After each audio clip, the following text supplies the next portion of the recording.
Okay, we are ready to go. All right, we'll go ahead and call the Board of Zoning Appeals order at 5 PM. Roll call. Chairman Rowe? Mr. Reed? Here. Mr. Andres? Here. Mr. Vukutic? Here. Mr. Golis? Here. All right, can I get approval of the June 23rd, 2021 regular meeting minutes? I'll move to approve. I'll second. Roll call. Okay, I don't know you guys, so who moved? Golis. Okay, Golis and Vukotic. all right. And then that's the second. Okay. Mr. Golis? Yes. Mr. Vukutic? Yes. Chairman Rowe? Yes. Mr. Reed? Yes. Mr. Andres? Yes. All right, we'll go ahead and get started. Before I call your variance request, just make sure you step up to the podium and you're signed in, state your name, address, and give us a little bit additional information on your request. So with that, we'll go ahead and get started with our first waiver is W1668-21, waiver of ordinance 269-2001, section 1109-06A relating to non-conforming structures. The location is 1536 Scroll Drive. The applicant is William Reed for owner Michael Erard.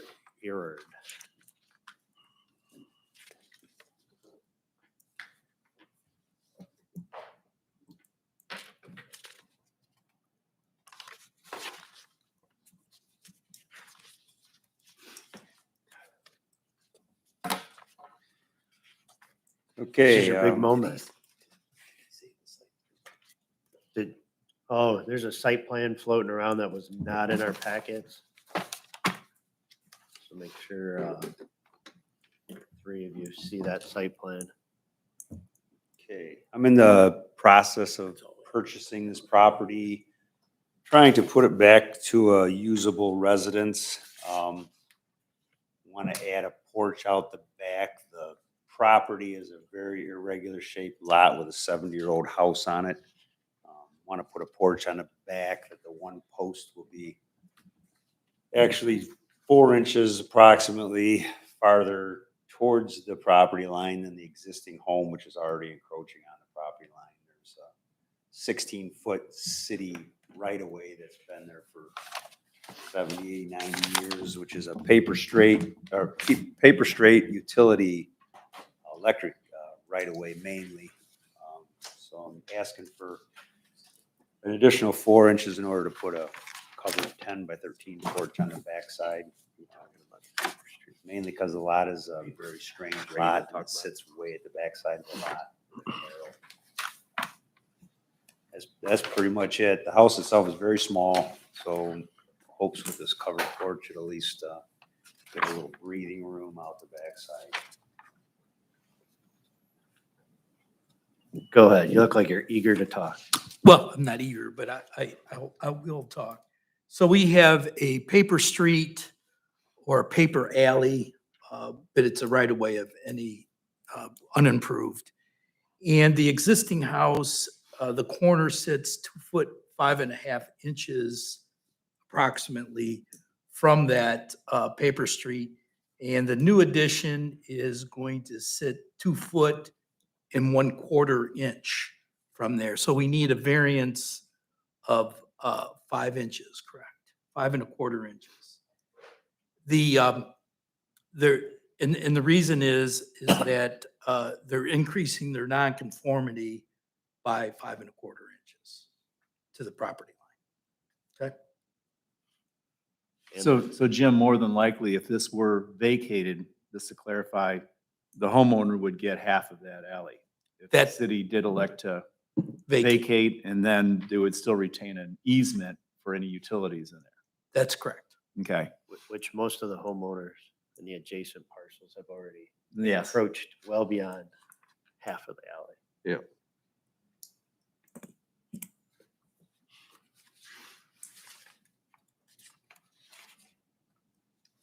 Any other questions from the board? Anybody else here to speak for or against the matter?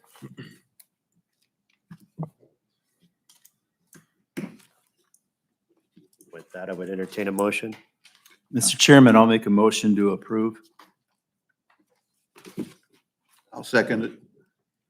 We'll have to help her out and give our last name. Ron We'll make that Vukotic for motion. second. Dave Andrus first. Okay, that's what I thought. Okay. Roll call. Mr. Andrus, Yes.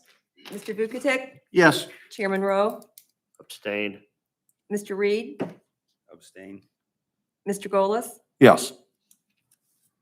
All right, you're all set. Thank you, gentlemen. You're welcome. Our next waiver is W1669-21, waiver of ordinance 069-2020, section 1155.01D, relating to accessory uses. Location is 7050 Corduroy Road. The applicant owner is David Bombier. Tina, could we have the next slides, next set of slides, please?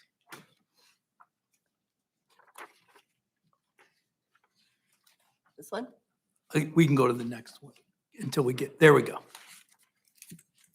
Okay, so what I'm asking for permission for is basically, we're putting a new construction house on the property, but the property's in flood zone. I have to bring the property up 36 inches to get it out of the flood zone. So I want to put a pond on the property, use the dirt to bring the property up to 36 inches. So I don't have to pay to have dirt hauled in, and then I'm gonna build the house afterwards. So right now, the problem is I don't have the house there prior. I need the dirt prior to building the house. That's what I'm there. So Dave's gonna fill in his property and go for a letter of map amendment for Phil to FEMA. So in our code says any accessory use, which upon is accessory use, the building must be under roof before any accessory use is presented or constructed. So that's why he's here, because he's not going to have the house built. Obviously, he wants to use the dirt from the pond in order to build up the property, in order to bring it out of the 100-year floodplain. Jim, with the FEMA regulations, I know there was some debate as to whether you could fill dirt from excavation for a basement to do that. And are there any rules about that with ponds? I've never come across it, so. Well, what it is, before you start the house, they don't want you, they want you to bring if you don't want to comply with floodplain standards, they want the property brought out of the floodplain first, Right. and then floodplain regulations do not apply. Okay. But in this case, the pond is just a source for the material to fill. So is there a timeline that's going to accompany the certificate, or I guess some situations will hold an X amount of timeline on a construction? Yeah, I guess the fear in the reason why the code was done in this way is that they didn't want accessory uses standing there by themselves without a main structure. So if the board wants to put a safeguard in there on a time limit that the house would start, you can do that. But Is that your question or no? yeah, but I think the intent of that code was more geared toward accessory structures than a pond. Pond is. Well, that's true. In fact, I think Dave will tell you that I didn't think a pond No. would apply.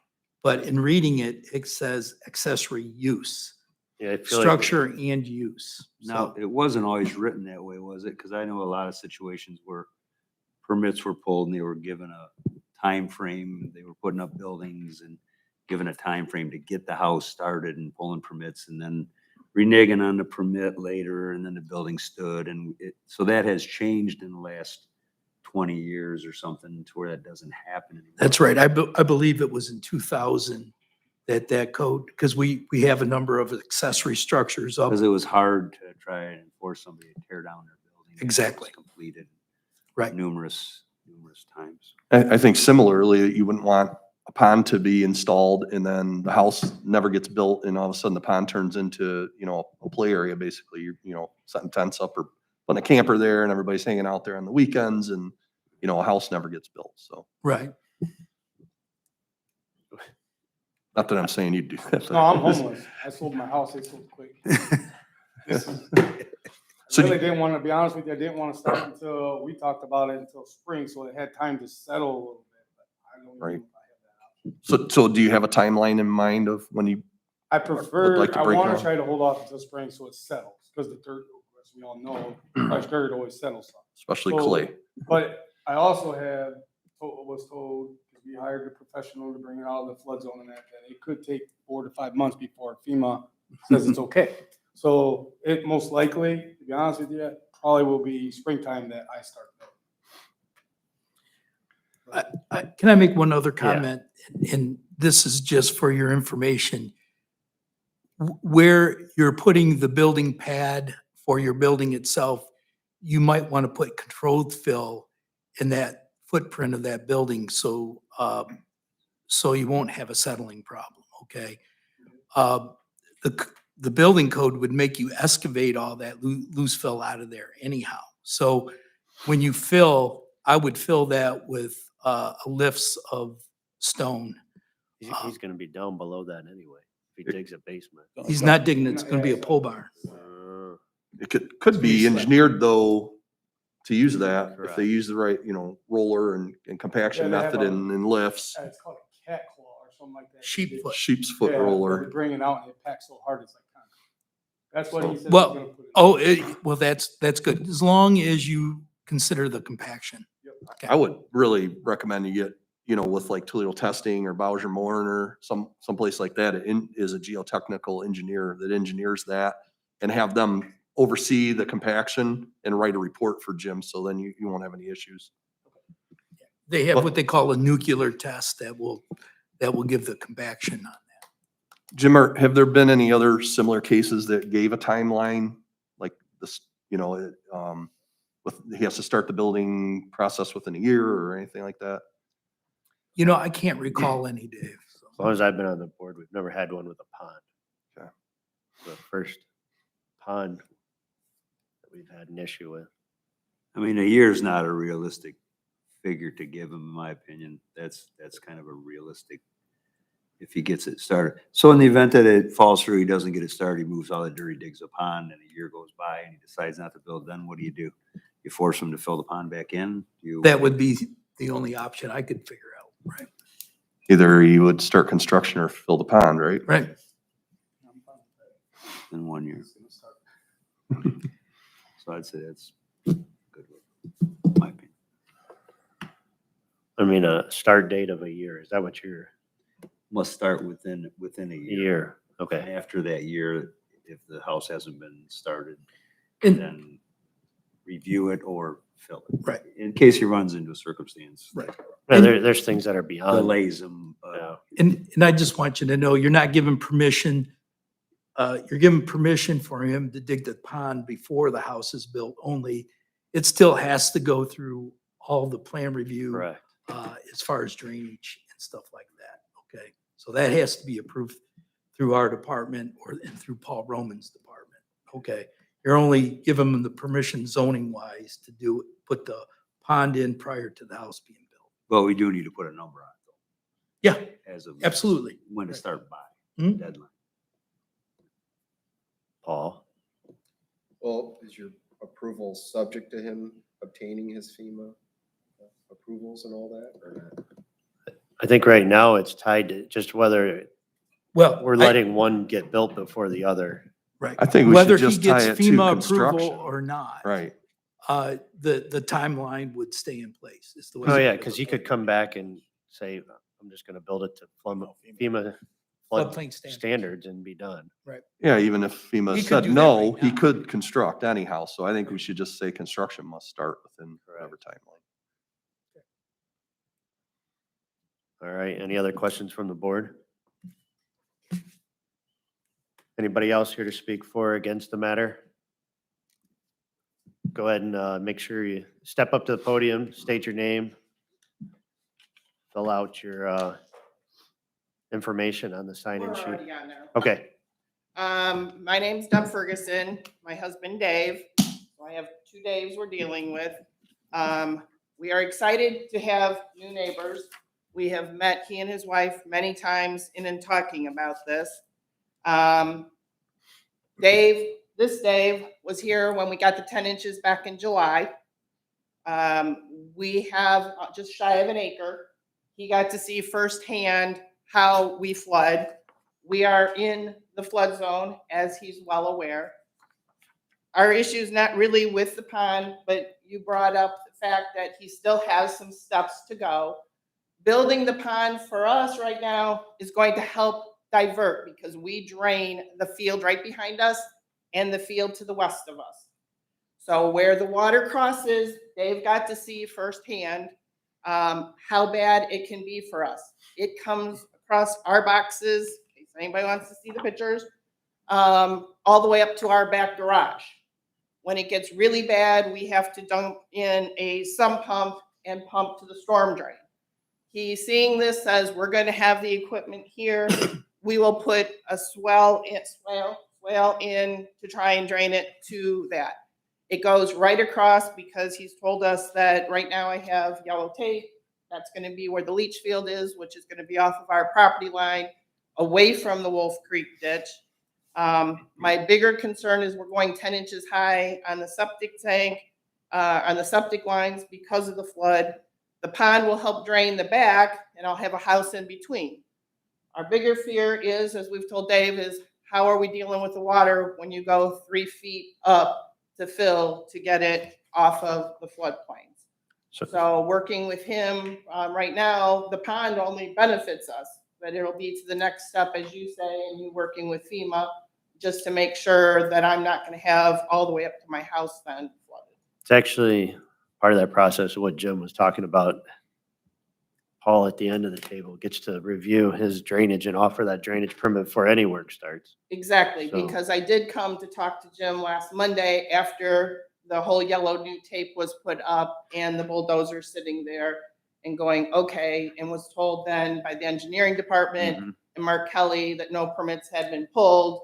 And then the second surveyor was out, which we helped him to try and locate where the property line is, because we know where it was from when he bought the property and see. So you're right in the sense that we need to know what FEMA's going to say, and if you get 3 feet up, where all's that water going to go in our case. So that's why we're here, because we like our new neighbors and whatnot, and we're willing to work with them.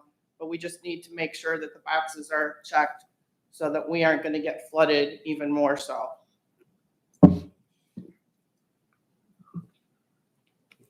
Got anything? You're good? Well, I did, Mr. Bamier did submit just a real rough idea of what he's planning. And I said, well, there's a lot of things missing, existing elevations versus proposed, but I put a lot of recommendations of what I would recommend for this. And what I foresee is this is a long, south bowling alley type property. My fear is when you put a pond in and everything's flowing northeast, you don't want that pond in the home to create a pocket between them and the property just to the west, because they're closer to the road. So, you need swales to intercept that drainage and route it around that pond. And part of his thinking was to bring some of the flow all the way up to the road. And I said, no, you're better off routing a swale or even a tile across the south side of the pond straight to the ditch. And you actually intercept tiles because you don't want the tiles haunting the pond and vice versa, and then actually putting a backflow preventer on the tile that he runs to the creek. So I wrote it's all my chicken scratch I normally write on these permits, but he needs to revise it and answer a lot of these things. And I look at it like I'm the neighbor next to him, and I look at it like I'm him, as to, in the end, you can build a mountain. You just got to put the right positive fall for all the drainage around that mountain to drain. I think the thing about Wolf Creek is it takes a day to crest. So, when you're right on the creek, you're better off getting your drainage into that creek and out before the wave comes, So anyways, he'll get it, I think. And I think he needs a professional surveyor really to lay in what he needs to do for FEMA, and a lot of it'll come together with the drainage permit. So it'll work, you know. And they said they will have that done here by tomorrow or Wednesday. Okay. So that's all been paid for, and that's who they said they see the second time out there. They laid out, they're pretty much gonna tell me where I have to put tile pipes and where the swells could be in the back, because it's so free, so everything's done. They're the ones bringing it out. There's things out front, like, again, without knowing any better, there's an area that I think is it Ferguson's, you said?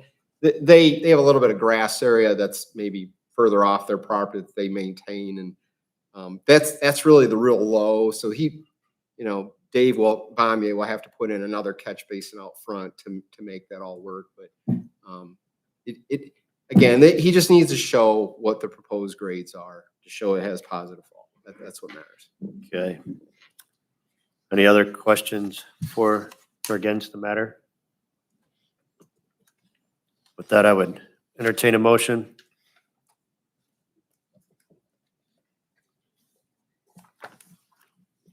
Mr. Chairman, I'll make a motion to accept W1669-21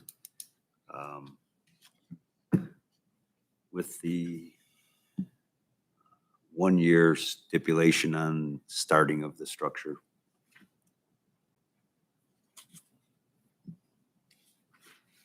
I'll support. Roll call. Mr. Reed, Yes. Mr. Andres, Yes. Chairman Rowe, Yes. Mr. Fukatek, Yes. Mr. Golis. Yes. All right, you're all set. With that, we will adjourn the meeting at 5:21. Yeah. Creek going past there, he can do just about anything he wants for drains. Yeah. It's only 180 feet across, at the point where the pond's gonna be. She's supposed to ask me last. Yep, Supposed to and ask me last. I think the neighbors will end up better off because they're gonna So I be get the benefit. diverting all that water